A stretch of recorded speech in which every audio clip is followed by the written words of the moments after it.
An export container can look ready on paper and still leave you holding a box for days.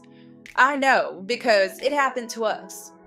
A new broker sent us a booking confirmation and said they wanted to load on a specific date.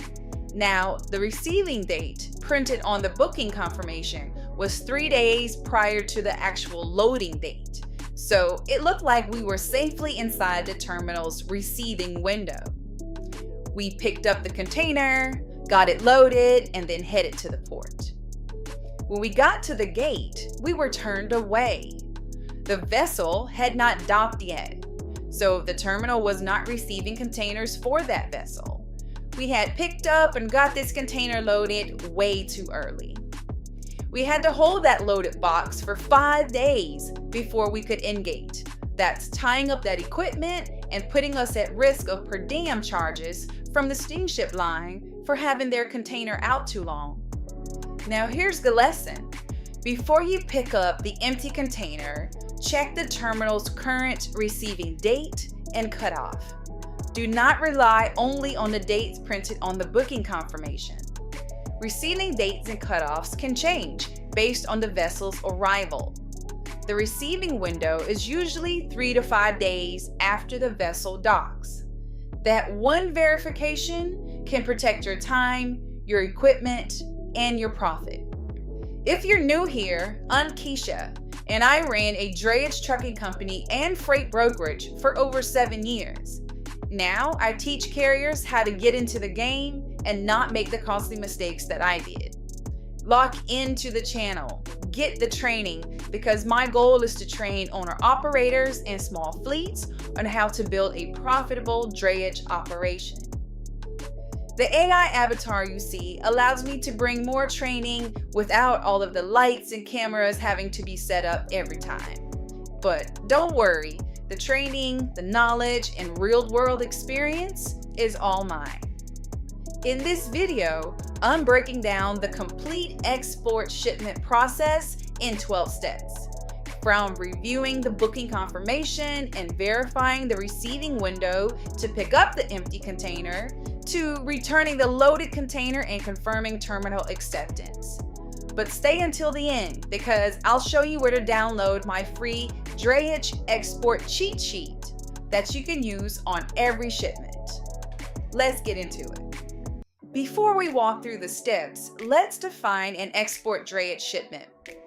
On an export shipment, the carrier picks up an empty container, delivers it to the shipper for loading, and then returns the loaded container to the designated terminal during the receiving window, but before the cutoff.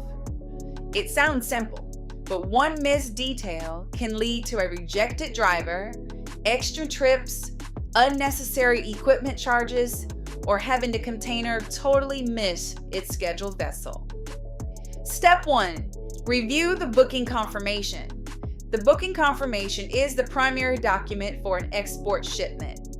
It is issued by the steamship line and contains the instructions needed to execute the move, including where to pick up the empty container.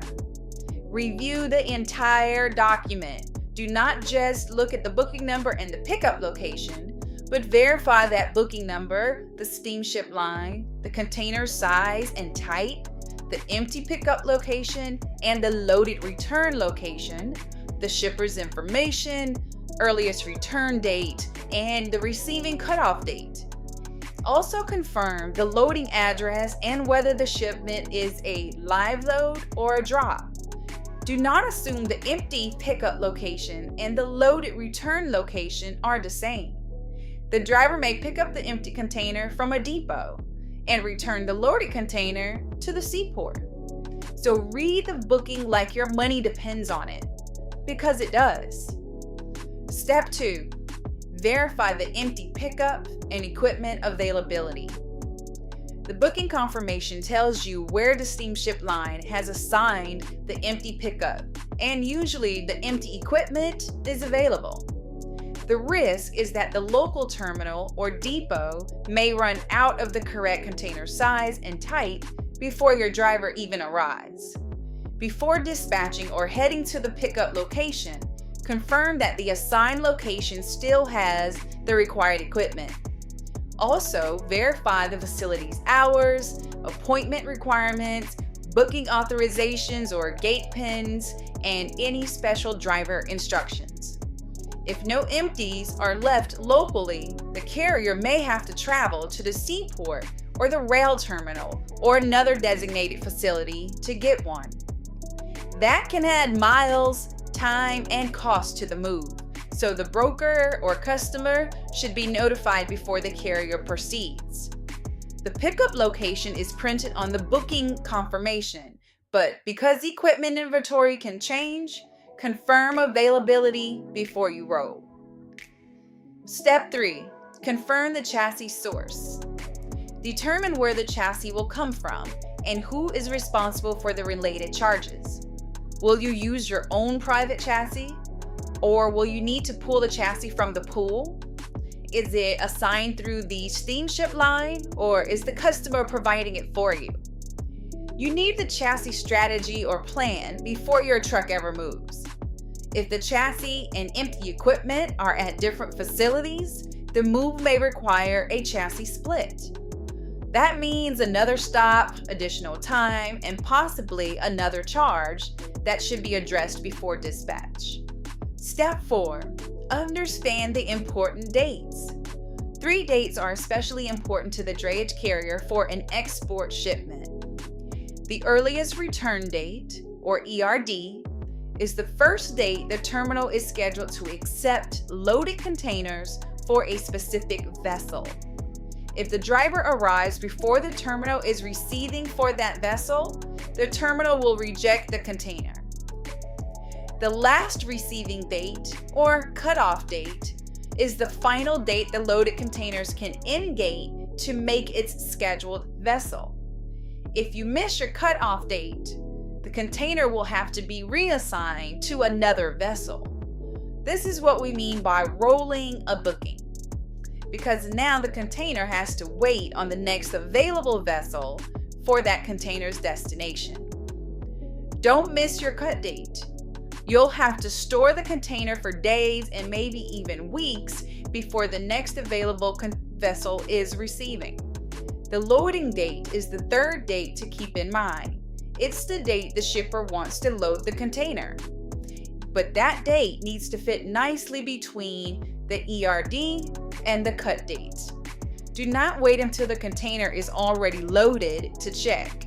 Verify your receiving date and cutoff date before you ever pick up your empty, and then check it again after you're loaded because vessel schedules can change. Step 5. Pick up and inspect the empty container. When you pick up the empty container, make sure you inspect it before you leave the pickup facility. Make sure you report any damage to the equipment before you leave, because once you leave the facility, it'll be much harder to prove that you didn't cause the damage. Step 6. Save the outgate EIR. Once you pull the empty container, save the Equipment Interchange Receipt, or EIR.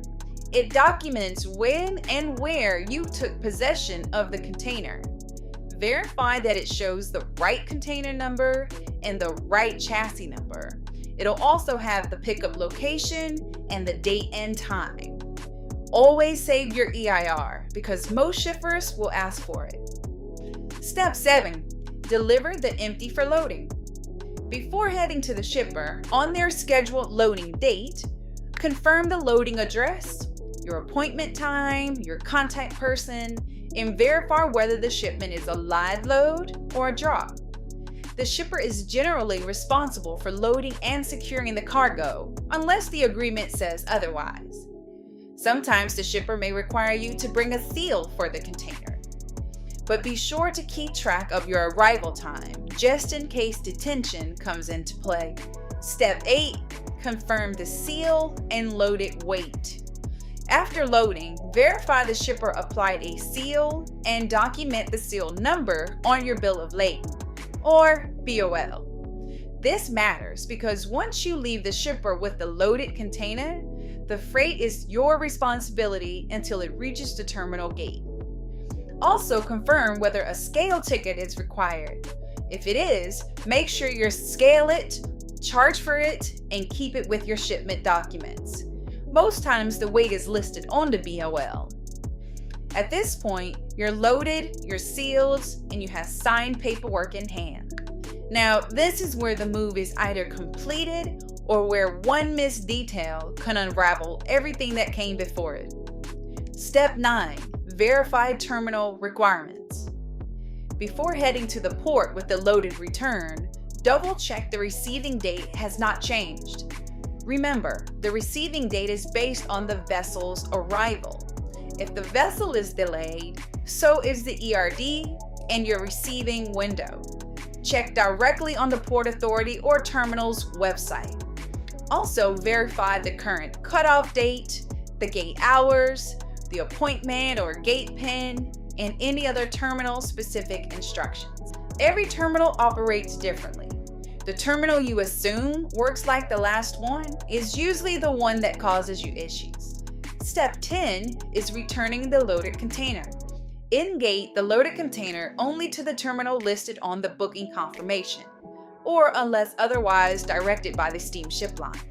If the terminal rejects the container, document the reason immediately and notify dispatch or the customer. Do not rely on verbal explanation alone. Step 11, save the in-gate EIR. Once the gate transaction is complete, save the loaded in-gate EIR. Verify that it shows the correct SCAT code, container number, chassis number, terminal location, the date and time, and the transaction status. This is your receipt showing that the loaded container was properly in-gated to the right terminal. Finally, step 12, confirm terminal acceptance. Do not stop just at the gate ticket or EIR. Check the terminal system and confirm that the container status shows received or in-gated or accepted with no active rejection or hold. The EIR proves the driver completed the gate transaction. The terminal status confirms the loaded container was accepted into the terminal's system. Both may be important if there is a dispute about whether the container was returned before the cut date. An export is not complete when the container leaves the shipper. It is only complete when the loaded container is returned to the correct terminal, accepted before the cutoff date, and is supported by the required documentation. Okay, let's do a quick recap. Review the booking confirmation.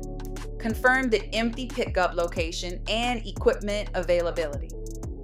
Verify the terminal's current receiving date and cutoff date before picking up the empty. Confirm your chassis strategy. Inspect the equipment. Save the outgate EIR for the container and for the chassis. Then deliver the empty container to the shipper for loading. Confirm the seal and scale requirements. Recheck the terminal ERD and cutoff dates. Return the loaded container. Save the EIR for the end date. And then confirm terminal acceptance. I know, this is a lot to remember while you are reviewing and dispatching and tracking an active shipment.